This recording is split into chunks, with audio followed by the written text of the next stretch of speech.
What is going on, everyone? It is... yeah, I always suck at intros, but yeah, Sergeant Uga right here, and today we're reacting to Chieftain Talks, the M4 Sherman and 76mm. This has been requested to me by, I forgot their name, but thank you for requesting this. And after this, and after I react to, the next thing I have in mind, which is Caesar's Civil War by History Marsh, which should be interesting. Or maybe I'll do it, like, in the middle of reacting to the series, like I usually do. I'll also react to some, stuff about America, because I have to actually be in... I don't know. I have to be in a thing where I have to know history, and you have to try to win an award, and I like awards, so yeah. And it's about American imperialism, so I'm basically making it so that I study more, I guess. Gonna give me an excuse not to study. But anyways, yeah. One more thing, I'm also gonna be recording more videos this week. I'm gonna be recording about twice a day on the actual days that I do record, so that means either 6 or 8 times a week. That's gonna be maybe this week or next week. It may remain temporary based on just the feedback that I get. We'll see how it goes. We'll see how it goes. Without further ado, let's just get started. Conceptions going around, which I don't know what I'm saying. have addressed in other videos. Hold on. Thought a quick.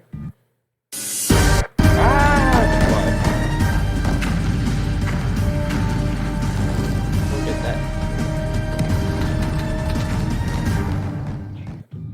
Greetings all. Since it seems to be a topic which comes up from time to time, I thought a quick video on the history of upgunning the M4 medium tank might be in order. There are a number of common misconceptions going around which I have addressed in other videos, such as the idea that US's tanks were not supposed to engage other tanks, and that's why the Sherman did not come with a 76mm until late in the war. Indeed, there is an opinion that the US introduced 76mm only after the initial fighting in Normandy saw the 75mm as wanting. Although technically true, this latter position is often used to imply that the 76mm was developed and installed onto the M4 only as a reaction to the German tanks, as opposed to having been something developed long before they were encountered. I mean, that does make sense if you think about it. Like, if you didn't hear any kind of context, because the Germans, during the late war, they were creating some pretty wacky stuff. And especially some pretty wacky tanks that did a lot of damage. So, I mean, I guess it seems plausible, like, if you just look at it on the surface. The history of the 76mm gun on the M4 medium is an excellent example of the process lag in between somebody coming up with a good idea and actually getting it implemented into the field. Oh, that's definitely true. Oh, yeah! And also, I have to do the tick video as well, why Germany lost the war, oil. Is that is one that I really want to react to. Because it's so important, and it destroys so many dumb myths. I really need to react to that. And also, oh yeah, this thing actually plagued the Italians because they were basically behind in technology, and they could never get ahead because, like he said, there was a delay between making modern technology and actually implementing it on the battlefield, you know, using new guns and stuff. And because of that lag, by the time they actually did get the modern technology, other countries had newer technology, because what was modern back then wasn't modern now. So other countries were focused on new technologies, the Italians were focused on present technology since they were so behind in technology. So yeah, it's pretty interesting. That's one of the reasons why the Italian tanks were so bad. In the immediate prelude to World War II, US medium tanks were generally built around machine guns. Lots and lots of machine guns. Is that supposed to be an American tank? What the heck? I've never seen that before. However, like other nations such as the UK, the question was asked, what happens if we come across an enemy tank? Until then, the Tank Destroyer or something. the US Army didn't have an anti-tank gun of any sort in service beyond possible use of the .50 caliber, which, in fairness, wasn't actually bad against most tanks of the era. Still, once the 37mm had been Oh, what the? It looks like it's flying. Okay, I'm sorry, guys. It just looks like... It looks like that anti-tank gun is flying and carrying the Jeep. Okay, anyways, I'm sorry. adopted as the towed gun, it wasn't too much of an issue to mount the 37mm onto a turret to give the tank a better anti-tank capability. T5E2 No, it just looks like an artillery gun on a tank. Interesting. was an experiment to see if the 75mm gun would be better at the anti-infantry role than all the machine guns, and this proved to be effectively the prototype concept for the M3 medium tank. However, the successful invasion Those tanks look so weird. of France and the emphasis given to the use of panzers resulted in two decisions. The first was the creation of a tank destroyer force. This led to the question of what the best weapon would be to destroy enemy armor. Although the 3-inch gun was available and trialed, no vehicle suitable for mounting it was available. Eventually, the tank destroyers were fitted with 37mm guns in the light platoons and 75mm guns in the heavy platoons, as the best tank destroying weapons the US Army could field. That looks very interesting. Simultaneously, I want to know when these things were actually created, though. Because... Yeah, I want to know when these were created. That would be really interesting to see. work was being undertaken to increase the firepower of the medium tank. The best gun that could be fielded in a medium tank was, again, 75mm. Actually, a slightly more modern 75mm than that found on the M3 tank destroyers, but similar enough. It was a natural progression to move the same 75mm to the M4 when it entered production after the M3 in early 1942, with instructions put out to see whether the 3-inch gun or the 105mm howitzer could also be installed as an alternative. This is why the M4 came with such a large removable gun shield. Any gun was supposed to be installed into the same turret, just simplifying production, just add the module. So again, the M4 was being built with the best gun that the US had, which could be put into the tank. It wasn't anything to do with tank destroyer doctrine or artillery doctrine or the capability of high explosive or any of the other claims going around. In the meantime, experiments to get the 3-inch gun onto the battlefield continued. It proved difficult as the gun, not intended for vehicle mounting, proved to be rather large, heavy, and cumbersome for most vehicles. Some of these attempts, such as T-40 or T-57, are to be found in World of Tanks. Eventually, it was decided that with a purpose-built, simple turret with no roof and no coaxial machine gun, the 3-inch gun could be mounted onto the M4 chassis. Of course, this led to the M10.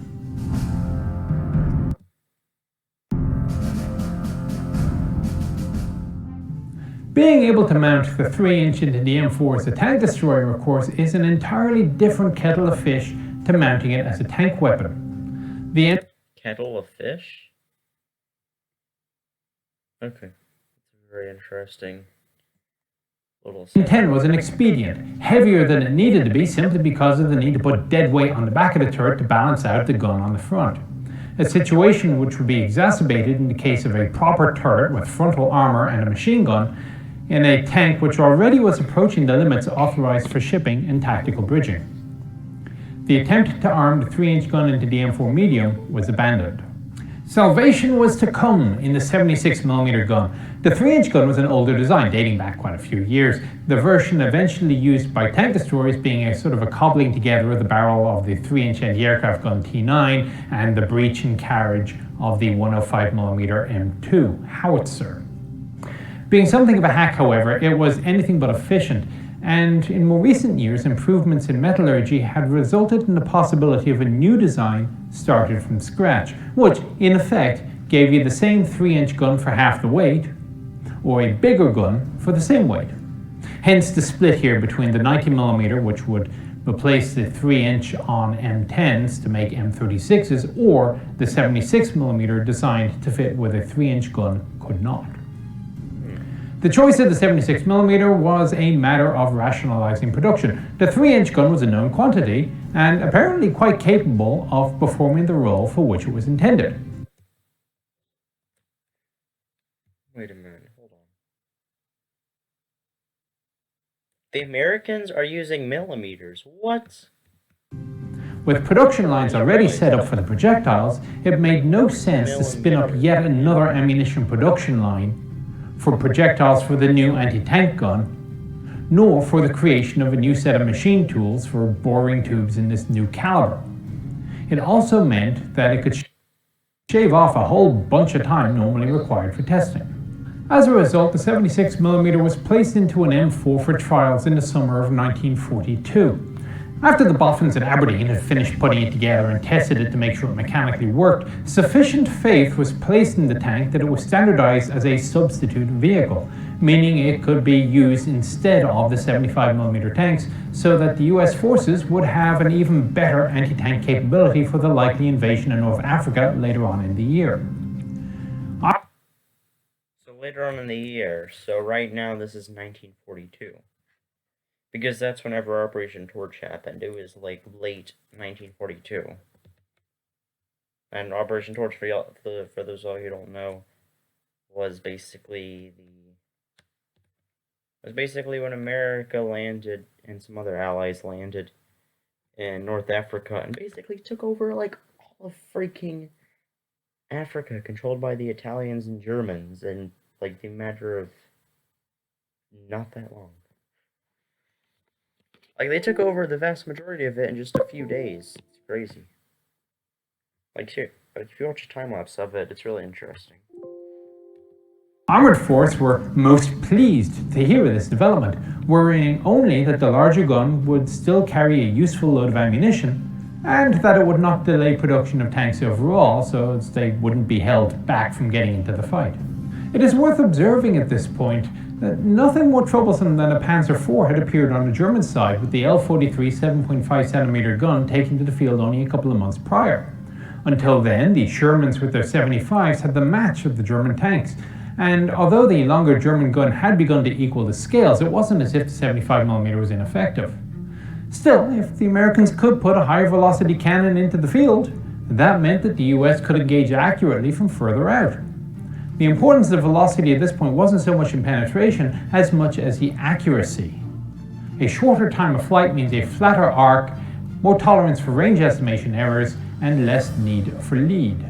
This inherently gives the lie to two things. Firstly, that the M4 was not supposed to engage enemy tanks. After all, they had just been given firepower equivalent to the in-service M10 Tank Destroyers, and what would eventually be placed onto the future M18 Tank Destroyer. The only reason for doing so is increased anti-tank capability. Secondly, that... Yeah, exactly. Makes a lot of sense. Like for the reasons I said earlier, too. How Germany was creating these... I shouldn't have used the word wacky, because that's really non-descriptive. But it's just the first word that comes to mind whenever you look at some of these designs. Like, the Germans, they had so many crazy experimental designs. Like the Maus, for example. Oh my gosh. Like, they have... Yeah, it's crazy. The Germans have a lot of crazy stuff. The US were not being proactive. They absolutely were, in giving the tanks more firepower than they currently needed, in case they needed more when the next wave of German tank improvements came out. Of course, this plan didn't happen. No 76mm tanks partook in Operation Torch or any operations in North Africa at all. What? Improvements came out. Of course, this plan didn't happen. No 76mm tanks partook in Operation Torch or any operations in North Africa at all. That's because Armored Force were not happy with it. You will recall from my various videos that I place great emphasis on ergonomics. It's all very well having the great technical capability on the tank, but if it cannot be efficiently used, what's the point? Well, Armored Force had a similar philosophy. The 76mm conversion into the small M4 turret did indeed technically work. Indeed, such conversions would happen later on in the war in the field and would also be distributed to Allied nations after the war when the US was disposing of its own surpluses. However, there were a slew of faults that, for the Americans, it was decided not worth building. Being, as there was, apparently no particular impression of being undergunned with the current tanks, it was possible to take the time and do it right. Yeah. And I'm sorry. Like, I keep looking down, it's because of my cat. He's just being weird. But anyways, yeah, and this is complete. Like, this makes a ton of sense. The Americans, they had plenty of time on their hands. Like, making this 76mm gun, on tanks, that was just sort of like a cool added thing for their army. But meanwhile, with the Germans, whenever they came out with their stuff, they like put it out way too early, and a lot of the times their designs would break down and stuff like that. They would break down. They wouldn't be like used in the most efficient ways at the beginning, that sort of stuff. And that's, of course, because the Germans didn't have the luxury of waiting. Or maybe they did, or I guess, yeah, they didn't have the luxury of waiting. Like, they needed some kind of saving technology to make them not lose. Well, the Americans looked like they were already doing fine. So Armored Force told Ordnance Branch to throw it away and start over. Something else Ordnance had started over with at the same time was the basic tank design in the first place. With M4 production in full swing, Ordnance felt that they could devote some time towards designing an entirely new tank of increased protection and firepower as the M4 in production. Enter the T-20 series of tanks, designed from the ground up to carry the 76mm. Unsurprisingly, being designed from the start to take the new gun, the turret configuration was far superior. Enter thus the Easy 6. Sherman was due for a midlife update in its design anyway. The steeply sloped frontal armor was difficult to make, the hull hatches were small, the internal volume limited, and the tank had a bit of a habit of catching fire more often than desired. Not any more than any other tank, mind, but more often than the Americans were happy with. The ride could also be improved a bit as well. All these various problems were addressed in the M4E6.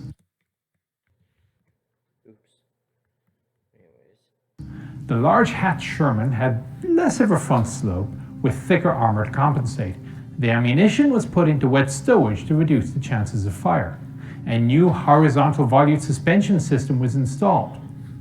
And the 76mm turret was lifted off the T-23 medium tank and placed onto the M4.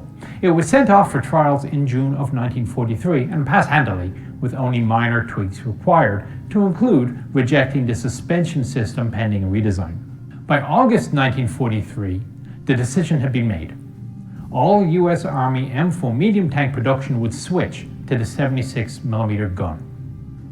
Of course, it would take time to retool the production lines, so the plan drawn up for the manufacturing section of Army Supply Forces envisioned production starting. Oh, those tanks look pretty cool. Look at them, especially in the front. Starting December 1944, with all. Dang, so they barely even got used in World War II. All of the production lines. Because, like, World War II, at least And the European theater ended around April, I think. Barring a few contracts for rebuilds and the like being changed over by February. Note. Wait, hold on.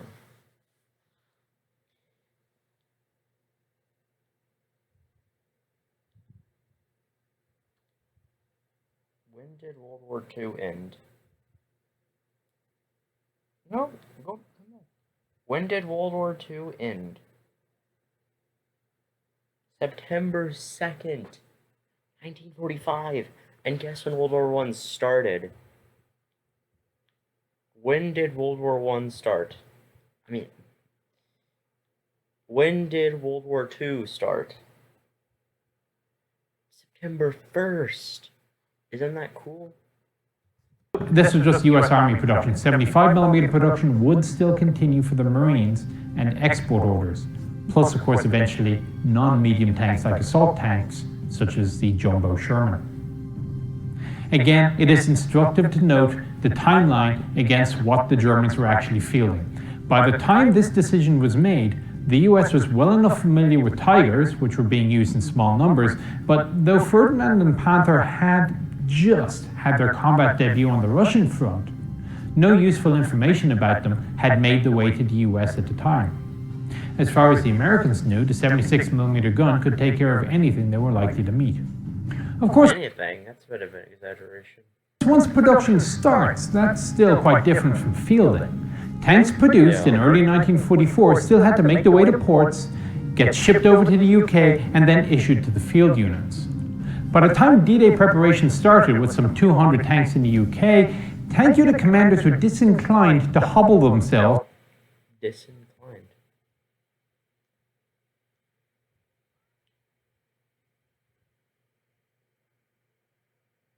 by introducing a new tank to add to their training and Great, my cat wants to come in. Logistical requirements. There seemed to be no need for them.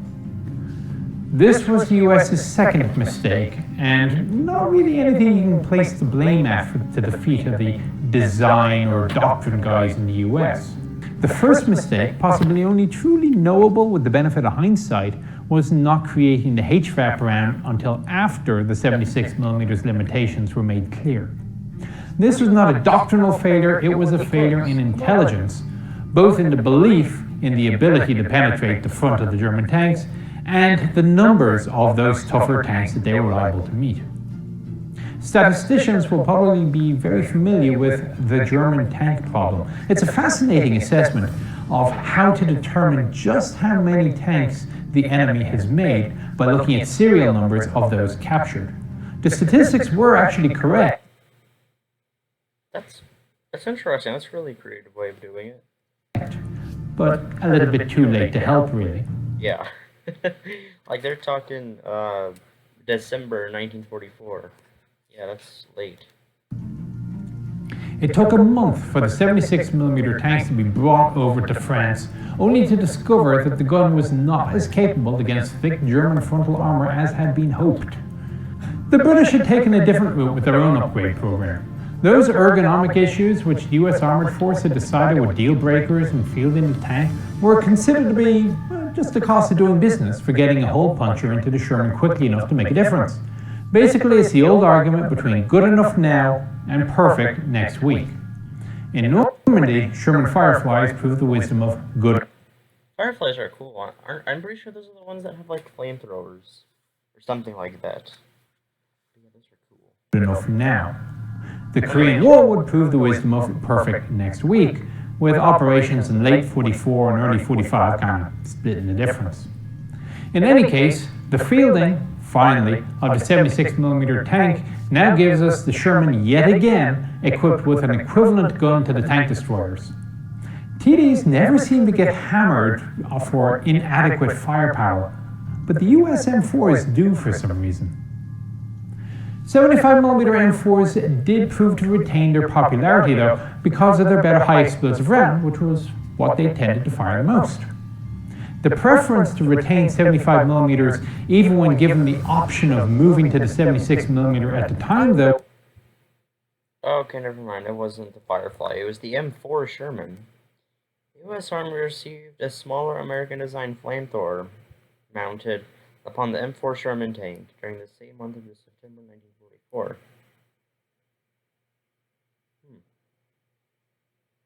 It was more of an incidental result than any doctrinal I wonder how, like, effective those flamethrowers were. Choice. So there is the story of how the 76mm M4 came to be. It was part of the policy of giving the tank the best anti-tank firepower it could have, whilst retaining its usability and versatility. Its delay into service had nothing to do with doctrine, McNair's personal opinions on tank-on-tank combat or anything else notwithstanding.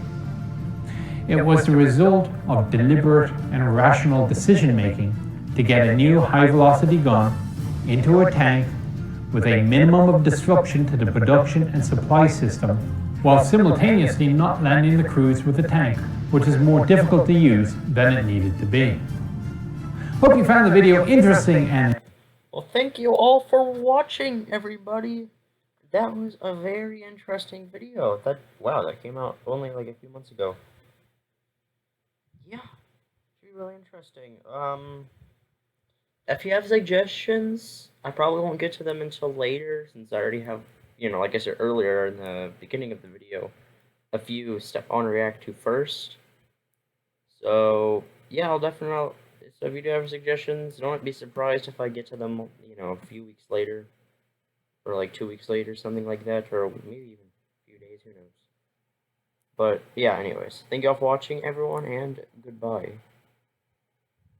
Hello, everyone. If you enjoyed this video, make sure to like it and subscribe to my channel, and, turn on the notification bell thingy. And if you didn't, then make sure to leave a thumbs down. But yeah, that would be greatly appreciated.